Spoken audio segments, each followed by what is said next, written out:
Hi friends, welcome to our YouTube channel Roopa Naveen vlogs.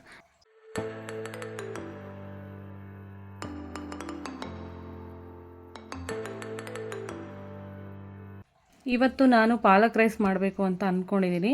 ಬನ್ನಿ ಏನೇನು ಬೇಕು ನೋಡೋಣ. ಮೊದಲಿಗೆ ಒಂದು 4 ಹಸಿಮೆಣ್ಸಿನ್ಕಾಯಿ, 1 ಈರುಳ್ಳಿ ಅಷ್ಟೇ ತೊಗೊಂಡಿರೋದು ನಾನು. ಪಲಾವ್ ಎಲೆ, 2 ಚಕ್ಕೆ, 2 ಲವಂಗ, 2 ಏಲಕ್ಕಿ ತೊಗೊಂಡಿದ್ದೀನಿ. ಆಮೇಲೆ ಸ್ವಲ್ಪ ಕರಿಬೇವು ತೊಗೊಂಡಿದ್ದೀನಿ, ಸ್ವಲ್ಪ ಶುಂಠಿ ಬೆಳ್ಳುಳ್ಳಿ ಪೇಸ್ಟ್ ತೊಗೊಂಡಿದ್ದೀನಿ. ಆಮೇಲೆ ಇದನ್ನು ಪಾಲಕ್ನ ಒಂದು ಸ್ವಲ್ಪ ಅರ್ಧ ಕಟ್ಟೋದು, ಅದು ಸ್ವಲ್ಪ ಬೇಯಿಸಿ ಒಂದು 5 ನಿಮಿಷ ಬೇಯಿಸಿ ಆಮೇಲೆ ಅದನ್ನು ರುಬ್ಕೋಬೇಕು ಇವಾಗ ಆರಿದ್ಮೇಲೆ. ಸೊ ಇದನ್ನೆಲ್ಲ ರುಬ್ಕೊಂಡು ಆದಮೇಲೆ ಇವಾಗ ಬನ್ನಿ ಪಾಲಕ್ ರೈಸ್ ಹೇಗೆ ಮಾಡೋದು ನೋಡೋಣ. ಮೊದಲಿಗೆ ಕಡಾಯಿಗೆ 1-2 ಟೇಬಲ್ ಸ್ಪೂನ್ ಎಣ್ಣೆ ಹಾಕ್ಕೊಳ್ಳಿ. ಎಣ್ಣೆ ಕಾದ ನಂತರ ಸ್ವಲ್ಪ ಸಾಸಿವೆ, ಸ್ವಲ್ಪ ಜೀರಿಗೆ ಅಂದರೆ 1 ಟೀ ಸ್ಪೂನಷ್ಟು ಹಾಕ್ಕೊಳ್ಳಿ.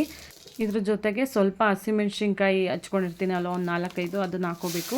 ಹಸಿಮೆಣ್ಸಿನ್ಕಾಯಲ್ಲಿ ಹಾಕೊಂಡ್ಮೇಲೆ ಇದಕ್ಕೂ ಮುಂಚೆ ಚಕ್ಕೆ, ಲವಂಗ, ಏಲಕ್ಕಿ, ಲವಂಗ ಎಲ್ಲ ಇತ್ತಲ್ಲ ಅದನ್ನು ಹಾಕೋಬೇಕಿತ್ತು. ನಾನು ಬೈ ಮಿಸ್ಟೇಕ್ ಆಗಿಬಿಟ್ಟು ಸಾಸಿವೆ, ಜೀರಿಗೆ ಇದೆಲ್ಲ ಹಾಕೊಂಡ್ಬಿಟ್ಟಿದ್ದೀನಿ. ಪರವಾಗಿಲ್ಲ, ಅಡ್ಜಸ್ಟ್ ಮಾಡ್ಕೊಳ್ಳಿ. ಇವಾಗ ಹಸಿಮೆಣ್ಸಿನ್ಕಾಯಿ ಆದಮೇಲೆ ಈರುಳ್ಳಿ ಹಾಕ್ಕೊಂಡಿದ್ದೀನಿ. ಈ ಈರುಳ್ಳಿ ಗೋಲ್ಡನ್ ಕಲರ್ ಬ್ರೌನ್ ಬರೋವರೆಗೂ ಚೆನ್ನಾಗಿ ಹುರ್ಕೋಬೇಕು. ಈ ಚಕ್ಕೆ ಎಲ್ಲ ಹಾಕೋದ್ರಿಂದ ಪಾಲಕ್ ರೈಸ್ ಒಳ್ಳೆ ಟೇಸ್ಟ್ ಕೊಡುತ್ತೆ.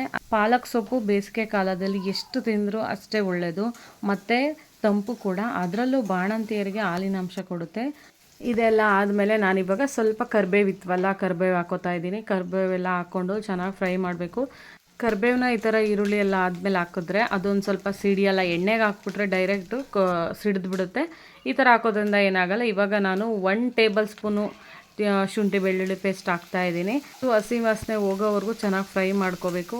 ಇದೆಲ್ಲ ಚೆನ್ನಾಗಿ ಫ್ರೈ ಆದಮೇಲೆ ನಾನಿವಾಗ ಪಾಲಕ್ ಸೊಪ್ಪನ್ನ ಒಂದು ಪಾತ್ರೆಯಲ್ಲಿ ನೀರು ಹಾಕಿ 5 ನಿಮಿಷ ಪಾಲಕ್ ಸೊಪ್ಪನ್ನ ಬೇಯಿಸ್ಕೊಂಡಿದ್ದೀನಿ. ಎಷ್ಟೊಂದು ಸೊಪ್ಪು ಇತ್ತು ನೋಡಿ. ಬೇಯಿಸಾದ್ಮೇಲೆ ರುಬ್ಬಾದ್ಮೇಲೆ ಎಷ್ಟಾಗಿದೆ, ಫುಲ್ಲು ಗ್ರೀನರಿ ಆಗಿಬಿಟ್ಟಿದೆ. ಎಷ್ಟು ಚೆನ್ನಾಗಿ ಕಾಣ್ತಾ ಇದೆಯಲ್ಲ ಕಲರ್. ಅದೊಂಥರ ರೈಸ್ ನೋಡೋಕ್ಕೆ ಚೆಂದ. ನಮ್ಮ ನವೀನವ್ರಂತೂ, ನನ್ನ ಗಂಡ ಅಂತೂ ಆಗಲೆಲ್ಲ ಪಾಲಕ್ ರೈಸ್ ಮಾಡಿಕೊಡು ಅಂತ ಹೇಳ್ತಾನೆ ಇರ್ತಾರೆ. ಒಂಥರ ಡಿಫ್ರೆಂಟ್ ಟೇಸ್ಟ್ ಇರುತ್ತೆ ಇದು ಹಸಿ ವಾಸನೆ ಹೋಗೋವರೆಗೂ ಚೆನ್ನಾಗಿ ಹುರ್ಕೋಬೇಕು ಇದನ್ನೆಲ್ಲ. ಅಂತ ಒಂಥರ ಎಣ್ಣೆ ಅಂಶ ಎಲ್ಲ ಬಿಟ್ಕೋಬೇಕು. ಇದಕ್ಕೆ ನಾನು ಗರಂ ಮಸಾಲ ಸ್ವಲ್ಪ ಟೇಸ್ಟಿಯಾಗಿರಲಿ ಅಂತ ಗರಂ ಮಸಾಲ ಹಾಕ್ತಾಯಿದ್ದೀನಿ. ಇದು ಆಪ್ಷನಲ್ಲು, ಯಾಕಂದರೆ ನಾವು ಚಕ್ಕೆ, ಲವಂಗ, ಏಲಕ್ಕಿ ಹಾಕಿರ್ತೀವಲ್ಲ, ಅದು ಒಂದು ಟೈಪ್ ಆಫ್ ಗರಂ ಮಸಾಲನೇ. ಇದು ಎಣ್ಣೆ ಬಿಡೋವರೆಗೂ ನಾವು ಇದನ್ನು ಫ್ರೈ ಮಾಡ್ಕೋಬೇಕು. ಈಗ ಇದಕ್ಕೆ ರುಚಿಗೆ ತಕ್ಕಷ್ಟು ಉಪ್ಪು ಹಾಕ್ತಿದ್ದೀನಿ. ಜಾಸ್ತಿ ಹಾಕೋಬೇಡಿ, ಫ್ಲೋನಲ್ಲಿ ಸ್ವಲ್ಪ ಹಾಕ್ಕೊಳ್ಳಿ ಅಷ್ಟೇ. ಕಮ್ಮಿ ಆದರೆ ಬೇಕಾದ್ರೆ ಜಾಸ್ತಿ ಹಾಕೋಬೋದು. ಆಮೇಲೆ ಜಾಸ್ತಿ ಆಗಿಬಿಟ್ರೆ ಕಮ್ಮಿ ಹಾಕ್ಕೊಳ್ಳೋಕ್ಕಾಗಲ್ಲ. ಇದನ್ನು ಚೆನ್ನಾಗಿ ಎಣ್ಣೆ ಬಿಡೋವರೆಗೂ ಫ್ರೈ ಮಾಡ್ಕೋಬೇಕು. ಯಾಕೋ ಸ್ವಲ್ಪ ನೀರು ಬೇಕು, ಜಾಸ್ತಿ ಗಟ್ಟಿ ಆಯಿತು, ತಳ ಹತ್ತುತ್ತೆ ಅಂತ ಅನ್ನಿಸ್ತು. ನೀರು ಹಾಕ್ಕೊಂಡಿದ್ದೀನಿ. ಈ ನೀರಿನ ಅಂಶ ಎಲ್ಲ ಇಟ್ಕೊಂಡು ಎಣ್ಣೆ ಬಿಡೋವರೆಗೂ ಇದನ್ನು ಚೆನ್ನಾಗಿ ಫ್ರೈ ಮಾಡ್ಕೋಬೇಕು. ಈಗ ನಾನು ಅನ್ನ ಮಾಡ್ಕೊಂಡಿದ್ದೀನಿ ಅಲ್ವಾ ಸಪ್ರೇಟಾಗಿ, ಅದನ್ನು ಹಾಕೋತಾ ಇದ್ದೀನಿ. ಇದನ್ನು ನಮ್ಮ ಮನೆಯವ್ರಿಗೆ ಬೆಳಗ್ಗೆ ಟಿಫನಿಗೆ ಮಾಡಿದ್ದೀನಿ. ಹಂಗೆ ಈ ಟೇಸ್ಟ್ ನಿಮಗೂ ಗೊತ್ತಾಗಲಿ, ನೀವು ಒಂದು ಸತಿ ಮನೇಲಿ ಟ್ರೈ ಮಾಡಲಿ ಅಂತ ನಾನು ಈ ರೆಸಿಪಿ ಮಾಡಿ ಹಾಕ್ತಾಯಿದ್ದೀನಿ. ಸೂಪರ್ ಟೇಸ್ಟಿಯಾಗಿರುತ್ತೆ. ನೀವು ಒಂದು ಸತಿ ಮನೆಗೆ ಟ್ರೈ ಮಾಡಿ. ಮಸೊಪ್ಪು ಮಾಡೋಕ್ಕಂತೇಳಿ ಪಾಲಕ್ಕು ಮೆಂತ್ಯ ತಂದಿರ್ತೀವಲ್ಲ, ಪಾಲಕ್ ಸೊಪ್ಪು ಸ್ವಲ್ಪ ಉಳಿಸಿದಾದ್ಮೇಲೆ ಈ ಪಾಲಕ್ ರೈಸ್ ರೆಸಿಪಿ ಮಾಡಮ್ಮ ಅಂತ ಹೇಳ್ತಾರೆ. ಸೊ ಫ್ರೆಂಡ್ಸ್, ನಿಮಗೂ ಈ ಟೇಸ್ಟ್ ಗೊತ್ತಾಗಲಿ ಅಂತೇಳಿ ನಾನು ರೆಸಿಪಿ ಮಾಡಾಕಿದ್ದೀನಿ. ಈ ವಿಡಿಯೋ ನಿಮಗೆ ಇಷ್ಟ ಆದರೆ ಲೈಕ್ ಮಾಡಿ, ಶೇರ್ ಮಾಡಿ, ಕಮೆಂಟ್ ಮಾಡಿ, ಹಾಗೆ ಸಬ್ಸ್ಕ್ರೈಬ್ ಮಾಡ್ಕೊಳ್ಳಿ. ಎಲ್ಲರೂ ಸಪೋರ್ಟ್ ಮಾಡಿ.